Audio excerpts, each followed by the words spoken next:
January 29, 1991. Corporal Jeff Buffa is sitting in an observation post on the roof of a building in Khafji, Saudi Arabia. He's a Marine artillery observer and he's watching the Kuwait border with night vision goggles. Suddenly, he sees lights, lots of lights, vehicle headlights streaming south across the border. Then he hears engines, tanks. Iraqi tanks are rolling into Saudi Arabia. Buffa gets on the radio, his voice urgent. "We've got enemy armor crossing the border. Multiple columns, they're coming right at us." Welcome back to Gulf War Chronicles. Today we're talking about the Battle of Khafji, the only time during Desert Storm that Iraqi ground forces actually invaded Saudi Arabia. For 3 days in late January 1991, the border town of Khafji became a battlefield. Iraqi tanks and infantry seized the town. Saudi and Qatari forces fought to take it back, and a small group of Marines trapped behind enemy lines called in airstrikes on Iraqi positions while hiding in buildings. This is the story of Desert Storm's forgotten ground battle. Let me set this up for you. By late January 91, the air campaign had been going for 2 weeks. Iraqi forces in Kuwait were getting pounded day and night. Saddam Hussein needed to do something to change the narrative, to show his forces could still fight. So he ordered what he called the mother of all battles, a major ground offensive into Saudi Arabia. The objectives: capture Khafji, inflict casualties on coalition forces, and maybe provoke the ground war to start before the coalition was ready. On the night of January 29th through 30th, Iraqi forces launched a 3-pronged attack across the border. The main thrust was aimed at Khafji, a small coastal town that had been evacuated. 2 other Iraqi columns attacked positions farther west. This wasn't a small raid. This was a legitimate invasion. We're talking about 2 Iraqi mechanized divisions, hundreds of tanks and armored vehicles, thousands of troops. Khafji itself was almost deserted. The Saudis had evacuated the civilians weeks earlier when war looked inevitable. But there were small observation teams in the town, Marines and Saudi forces watching the border. When the Iraqis came rolling in around midnight, these teams had to make a choice: run or hide. Most pulled back, but 2 Marine reconnaissance teams, totaling 11 Marines, got trapped in the town when the Iraqis moved in faster than expected. Corporal Buffa's team and another team led by Corporal Charles and Graham decided to hide. They found buildings, locked themselves in, and went dark. Outside, Iraqi tanks and BMP infantry vehicles were rolling through the streets. Iraqi soldiers were setting up positions. The Marines could hear Arabic voices right outside their buildings. They were sitting in the middle of an Iraqi-occupied town with no way out. Here's where these Marines earned their reputation. They had radios. They had laser designators to mark targets. And even though they were surrounded by Iraqi forces, they started doing their job calling in airstrikes. From their hiding positions, they'd spot Iraqi vehicle concentrations, mark them with their lasers, and vector in coalition aircraft. A-10s, Marine Harriers, FA-18 Hornets, all hitting targets that these Marines were identifying while hiding in occupied buildings.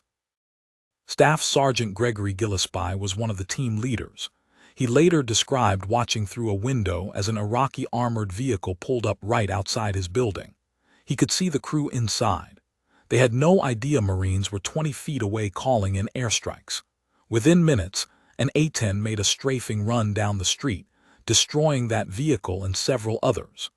The Iraqis started shooting at aircraft, tracers going everywhere, total chaos. And the Marines just stayed hidden, kept working their radios. The Saudi Arabian National Guard was tasked with retaking Khafji, with Qatari forces supporting. This was a big deal politically. Arab forces liberating Arab territory from Iraqi invaders. The coalition wanted this to be an Arab victory, not an American one. So U.S. forces provided air support, artillery support, and advisors, but the actual fighting would be done by Saudi and Qatari troops. On January 30th, the Saudi forces launched their counterattack. They had American-made M60 tanks and V-150 armored personnel carriers. The Qataris brought their own armor. They pushed into Khafji from the south while coalition aircraft hammered Iraqi positions from above. The street fighting was intense. Iraqi T-55 and T-62 tanks versus Saudi M60s. Infantry fighting building to building. This wasn't the one-sided battles we'd see later in the ground war. This was a real fight. Captain Doug Klainsmith was commanding Marine artillery batteries supporting the Saudi forces.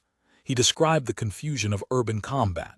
Friendlies and enemies mixed together in a small town, aircraft trying to hit the right targets, artillery trying not to hit Saudi forces. The Marines trapped in the town were invaluable. They could see everything and call in precise strikes. One Marine team directed an airstrike on an Iraqi command post just 2 buildings away from where they were hiding. The battle went on for 3 days. The Iraqis fought harder than anyone expected. They'd set up defensive positions, dug in, and weren't just running away like coalition forces had seen in some other engagements. Iraqi infantry were using RPGs, machine guns, and their tanks were engaging Saudi armor at close range. This was urban warfare, the most difficult kind of fighting. But the Iraqis had a fatal weakness: coalition air power. They couldn't move reinforcements without being spotted and destroyed. They couldn't resupply. Every time they tried to maneuver, aircraft would hit them. A-10s were circling overhead constantly during daylight hours. Marine Cobras and Saudi helicopters were hitting vehicles. The Iraqis were trapped in Khafji just like those Marines, except the Marines had friends with bombs. On February 1st, the Saudi and Qatari forces finally pushed the last Iraqi units out of Khafji. The Iraqis retreated back across the border, leaving behind destroyed vehicles and casualties. The battle was over. Arab forces had liberated the town, and those 11 Marines who'd been trapped behind enemy lines for 3 days walked out alive, having called in dozens of successful airstrikes while surrounded by enemy forces. The casualties tell an interesting story. The coalition, mostly Saudi and Qatari forces, lost 43 killed. 18 of those were U.S. Marines, but they died in separate incidents near Khafji, not in the town itself. 11 Marines were killed when their light armored vehicle was hit by a Maverick missile from a coalition aircraft, another tragic friendly fire incident. 7 more Marines died in fighting near the border. The Iraqis lost hundreds, maybe thousands. Estimates vary because the Iraqis never released accurate casualty figures. More importantly, the Iraqis lost the battle. Saddam's mother of all battles had failed. He'd wanted to inflict a bloody defeat on coalition forces, to shake their confidence, to delay the ground war. Instead, Khafji became another demonstration that Iraqi forces couldn't stand up to coalition firepower. The battle actually boosted coalition confidence. If the Iraqis' best offensive effort could be defeated in 3 days, what would happen when coalition forces went on the offensive? There was also the political victory. Arab forces had defeated Iraqi forces with coalition support. Saudi tanks knocked out Iraqi tanks. Qatari troops fought building to building. This wasn't Americans doing all the fighting. This was Arabs defending Arab territory.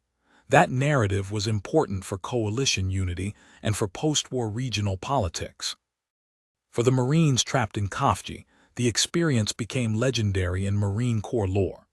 These guys had been surrounded by enemy forces for 72 hours, calling in danger-close airstrikes, watching Iraqi soldiers walk past their hiding spots. They didn't fire a shot. They didn't want to give away their positions. They just did their job as forward observers. When they finally walked out after the town was liberated, they were exhausted, hungry, but they'd accomplished their mission perfectly. General Walt Boomer, commander of Marine forces in Desert Storm, later said the Battle of Khafji taught the coalition important lessons about Iraqi tactics and capabilities. The Iraqis had shown they could conduct coordinated offensive operations. They could fight in urban terrain, and they wouldn't just collapse immediately under pressure. But they'd also shown their critical weakness. They couldn't operate when coalition aircraft controlled the sky. Khafji also revealed problems with coalition coordination.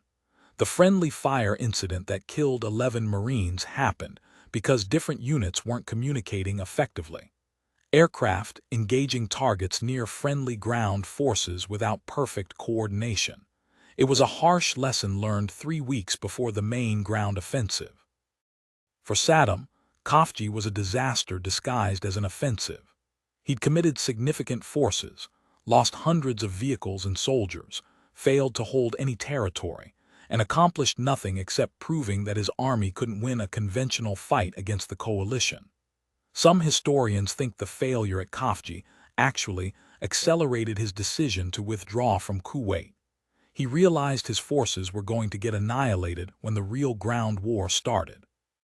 The town of Khafji itself was pretty beat up after 3 days of fighting, destroyed Iraqi and Saudi vehicles in the streets, buildings damaged by artillery and airstrikes, but the Saudis rebuilt it quickly.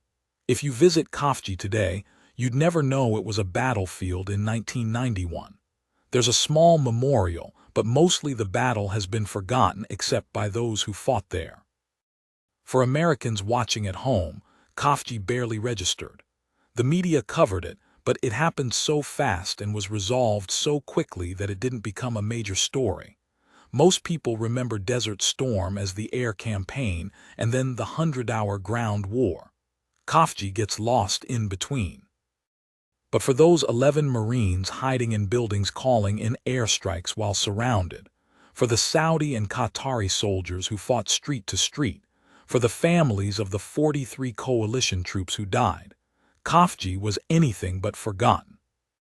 If you served at Khafji or remember hearing about this battle during Desert Storm, leave a comment below. This is one of those Gulf War stories that deserves more attention than it gets. Thanks for watching Gulf War Chronicles. If you haven't subscribed, hit that button. We're covering the battles that don't always make the highlight reels. I'll see you in the next one.